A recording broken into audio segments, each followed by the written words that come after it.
नमस्कार दोस्तों। Rajasthan news and views में आपका हार्दिक स्वागत है। मैं हूं पत्रकार योगेंद्र योगी। दोस्तों, एक स्टिंग ऑपरेशन में खुलासा हुआ है कि राजस्थान के 3 विधायक, जिसमें 2 राजनीतिक दल के विधायक और एक निर्दलीय विधायक, इन तीनों विधायकों को एक स्टिंग ऑपरेशन में रिश्वत की बात लेते हुए बताया गया है कि किस तरह से इनकी नीयत खराब है। और ये जो 3 विधायक है, मैं आपको बता दूं, ये इसका खुलासा हो चुका है।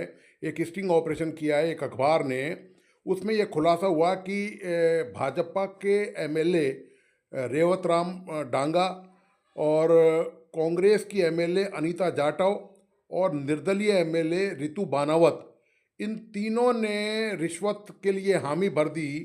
और रिश्वत का मामला ये था कि स्कूलों में दरी सप्लाई करनी है, उसके बदले में इन्होंने कमीशन तय कर लिया।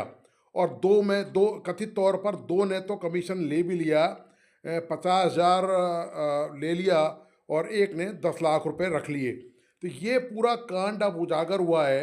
ये पूरा मामला बताता है दोस्तों कि पूरे प्रदेश की हालत क्या है। जनप्रतिनिधि जो आपके द्वारा चुने गए हैं, उनकी नीयत कैसी है। अब इस बात को लेकर जबरदस्त बवाल हो रहा है पूरे राजस्थान में। अब राजस्थान में सवाल इस बात का उठता है कि हम भ्रष्टाचार की सरकार जो है वो खात्मे की बात करती है, जीरो टॉलरेंस की बात करती है। विधानसभा के जब चुनाव हुए थे, मैंने पूर्व में भी कई वीडियो में भ्रष्टाचार का मुद्दा उठाया है, लगातार उठाता रहूँगा ऐसे मुद्दों को। तब भी नरेंद्र मोदी और तमाम जितने भी भारतीय जनता पार्टी के नेता हैं, उन्होंने राजस्थान को भ्रष्टाचार मुक्त बनाने का दावा किया था।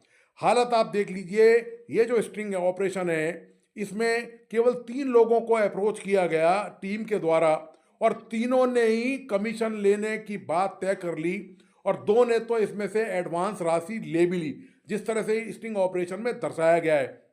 हालांकि स्टिंग ऑपरेशन का जो वीडियो है, इसकी एफएसएल द्वारा अभी पुष्टि नहीं हुई है, और कोई मुकदमा अभी तक दर्ज नहीं हुआ है इस बात को लेकर ये वीडियो ऑथेंटिक है या नहीं है। लगता यही है, चूंकि इतना बड़ा क्लेम एक बहुत बड़े मीडिया समूह द्वारा किया गया स्टिंग ऑपरेशन है, तो स्टिंग ऑपरेशन के फेक होने का तो सवाल ही नहीं होता। झूठा या निराधार नहीं हो सकता किसी भी हालत में, ये मेरा व्यक्तिगत तौर पे मानना है।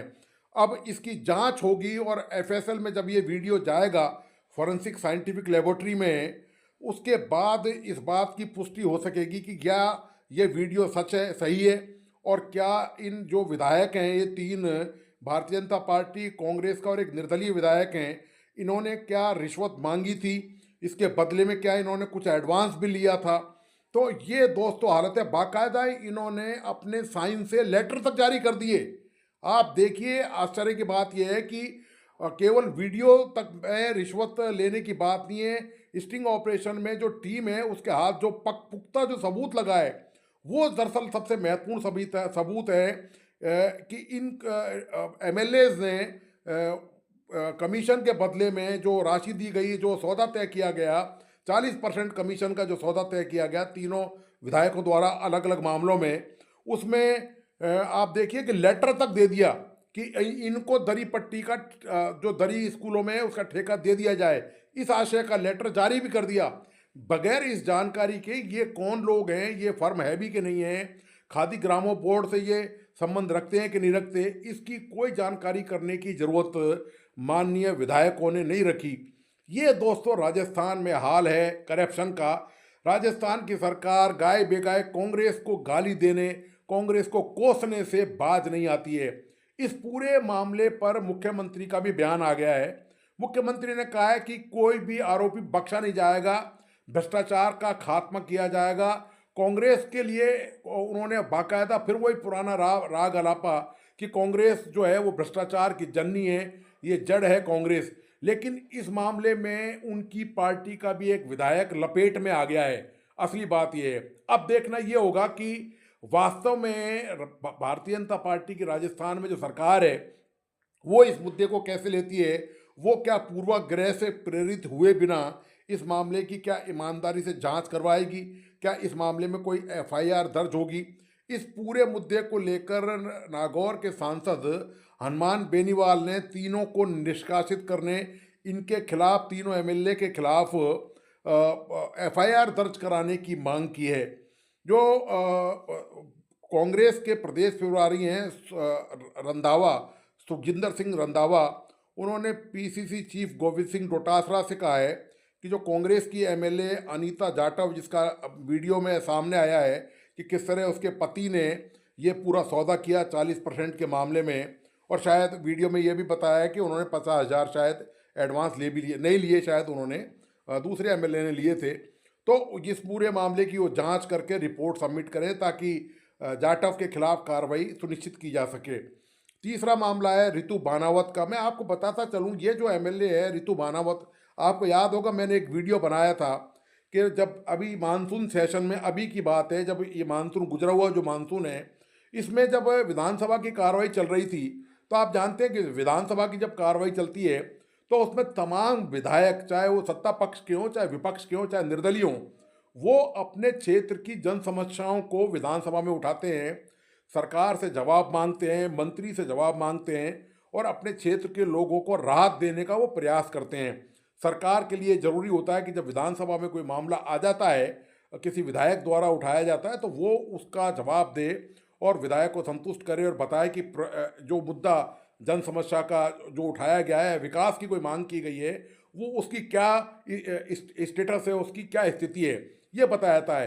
तो जब ये सेशन चल रहा था विधानसभा का, तो ये जो माननीय विधायक है रितु बानावत, ये नेपाल यात्रा पे घूम रही थी।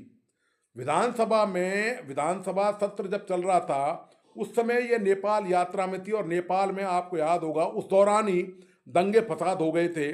वहाँ पर जो है वो मौजूदा सरकार के खिलाफ युवा वर्ग जो है वो विद्रोह पे उतारू हो गया था, और ये जो एमएलए हैं निर्दलीय, ये रितु बानावत, ये वहाँ पर फंस गई थी। बड़ी मुश्किल से इनको वहाँ से निकाला गया था, बहुत मुश्किल से ये वापस पहुँची थी, वापस ये राजस्थान आ सकी थी।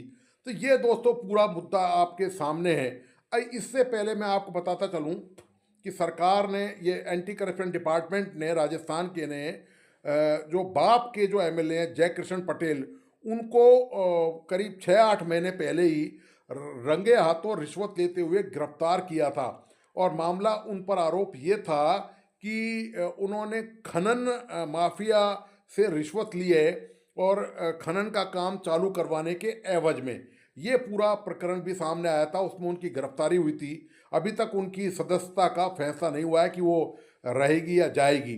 तो ये पूरा प्रकरण है। मैं, मुझे लगे हाथ एक बात और याद आ गई, ऐसा ही एक स्टिंग ऑपरेशन आज से करीब 2-2.5 दशक पहले, 3 दशक पहले तहलका.com ने चलाया था दिल्ली में। उसमें भारतीय जनता पार्टी के जो तत्कालीन राष्ट्रीय अध्यक्ष थे बंगारू लक्ष्मण, उनको 1 लाख रुपए की रिश्वत लेते हुए दिखाया गया था कि किस तरह उन्होंने एक रक्षा सौदे में, रक्षा सौदा फिक्स कराने के लिए एडवांस के तौर पर 1 लाख रुपए स्वीकार किए हैं। जब ये पूरा मामला उछल गया और ये स्टिंग ऑपरेशन तहलका द्वारा किया गया था .com द्वारा, उसके बाद पूरे देश में, उस समय एनडीए की सरकार थी, भारतीय जनता पार्टी के नेतृत्व में दिल्ली में केंद्र में सरकार थी, जब पूरा मामला पूरे देश भर में फैल गया और बड़ी शर्मसार स्थिति हो गई भारतीय जनता पार्टी की, तब इस मामले में सीबीआई ने मुकदमा दर्ज किया।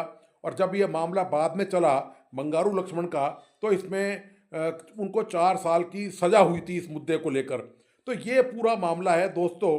भ्रष्टाचार की बातें दोस्तों सारे राजनीतिक दल करते हैं, लेकिन अंदर से क्या खलबलात, क्या अंदर से उनके क्या आता है भ्रष्टाचार को लेकर, ये स्टिंग ऑपरेशन जो हुआ है कल राजस्थान में, इसने बता दिया है कि हकीकत में जो जनप्रतिनिधि हैं, जो चुने हुए जनप्रतिनिधि हैं, उनकी मंशा क्या है, उनकी नेक नीति कैसी है, उनका इरादा क्या है। मैं आपको बताता चलूँ कि हर विधायक को, विधायक जो कोष है उसमें 5 करोड़ रुपए दिए जाते हैं ताकि वो अपने क्षेत्र में विकास कार्य करा सकें। तो और आरोप अक्सर लगते रहे हैं, या फिर मिली भगत के मामले से आरोप नहीं भी लग पाते कि जब विधायक कहीं किसी सार्वजनिक कार्य के लिए कोई राशि सैंक्शन करता है तो ठेकेदार को उसको कमीशन देना पड़ता है। हालांकि इन तीनों मामलों में ये पुष्टि हुई है, बाकी मामलों में पुष्टि नहीं हो पाती है कि ज़्यादातर मामले मिली भगत से ही सॉल्व हो जाते हैं, आपस में ही वो वहीं निपट जाते हैं। रहा सवाल जनता की खून पसीने की गाड़ी कमाई का, तो दोस्तों वो पहले भी लुटती थी, वो आज भी लुट रही है, और वो निकट भविष्य में भी पूरी संभावना है ऐसे ही आपके टैक्स की, आपके खून पसीने की गाढ़ी कमाई इसी तरह लुटती रहेगी, जेबें भरती रहेंगी। इसका खात्मा जड़ से कोई नहीं कर सकता। केवल गाल बजा देने से यदि समस्या का समाधान हो जाता, तब तो भ्रष्टाचार इस देश से, राजस्थान से कब का मुक्त हो चुका होता राजस्थान। और आज राजस्थान का नाम जो गौरव से लिया जाता था किसी दौर में, ऐतिहासिक दौर में, कि ये रणबांकुरों की धरती है, दरअसल ये भ्रष्टाचारियों की एक धरती बन चुकी है। और भ्रष्टाचार के काले कारनामों से कोई भी पार्टी अछूती नहीं रह गई है। ये पार्टी जो दावा करती हैं भ्रष्टाचार के खिलाफ लड़ाई लड़ने की, वो कभी भी एंटी करप्शन ब्यूरो को फ्री हैंड नहीं देती हैं। उन पर अंकुश लगाए रखती हैं, उनके अधिकारियों पर। वो बिना परमिशन के कोई कार्रवाई नहीं कर सकते। सवाल इस बात का है कि क्या इस मुद्दे पर एंटी करप्शन अपनी तरफ से कोई मुकदमा दर्ज करेगा। एंटी करप्शन बहुत ज़्यादा सक्रियता दिखाता है और अपनी पीठ खुद तक थपथपाता है भ्रष्टाचार के मामलों को लेकर। कभी बाबू को पकड़ लिया, कभी किसी तहसीलदार को पकड़ लिया, कभी ग्राम सेवक को पकड़ लिया। यही एंटी करप्शन के हत्थे चढ़ते हैं। अब जबकि सबूत 3 विधायकों के मामले में सामने आ चुका है, तो क्या एंटी करप्शन विभाग जो है राजस्थान का, उसमें क्या इतना दमखम है, क्या इतना साहस है उसमें, क्या वो दुस्साहस दिखा सकता है कि इन विधायकों के खिलाफ एफआईआर दर्ज करवाए और इनकी गिरफ्तारी का मामला सुनिश्चित करे। तो देखना यह है कि राजस्थान के मुख्यमंत्री ने दावा तो किया है कि इनके खिलाफ कार्रवाई की जाएगी। अब देखना यह है कि चूंकि उनकी पार्टी का भी एक विधायक इसमें शामिल है, यदि ये मामला मैं आपको बताता चलूं केवल निर्दलीय विधायक या कांग्रेस का होता ना, तो दोस्तों भारतीय जनता पार्टी तुरंत एक्शन में आ जाती। इस वीडियो के फ्लैश होने के बाद, इसके जारी होने के बाद, इसके वायरल होने के बाद सरकार एक्शन मोड में तुरंत नजर आती और अब तक उनके खिलाफ कोई ना कोई वैधानिक कार्रवाई, कानूनी कार्रवाई पूरी भी हो जाती है अब तक, निश्चित तौर पर, चाहे वो एफआईआर दर्ज हो और चाहे वो दूसरा मामला हो। लेकिन चूंकि इसमें एक अड़चन, पेच फंस गया है, वो है इसमें शामिल है भाजपा के एक विधायक रेवत राम। तो इसके कारण भारतीय जनता पार्टी की अब गले में हड्डी बन गया है ये मुद्दा। अब इससे निपटना इतना आसान नहीं है। जो भारतीय जनता पार्टी कांग्रेस को लेकर गरियाती रही है कि ये भ्रष्टाचार की जननी है, ये भ्रष्टाचार की जड़ है, अब देखना यह है कि भारतीय जनता पार्टी की सरकार, भजनलाल की सरकार, इस पूरे मुद्दे से अब कैसे निपटती है और कैसे शर्मसार होने से बचती है। तो दोस्तों, आपको आज का विश्लेषण कैसा लगा, प्लीज़ अपने लाइक एंड कमेंट के साथ बताइए। और इस वीडियो को प्लीज़ अपने दोस्तों और परिजनों को अवश्य शेयर करें।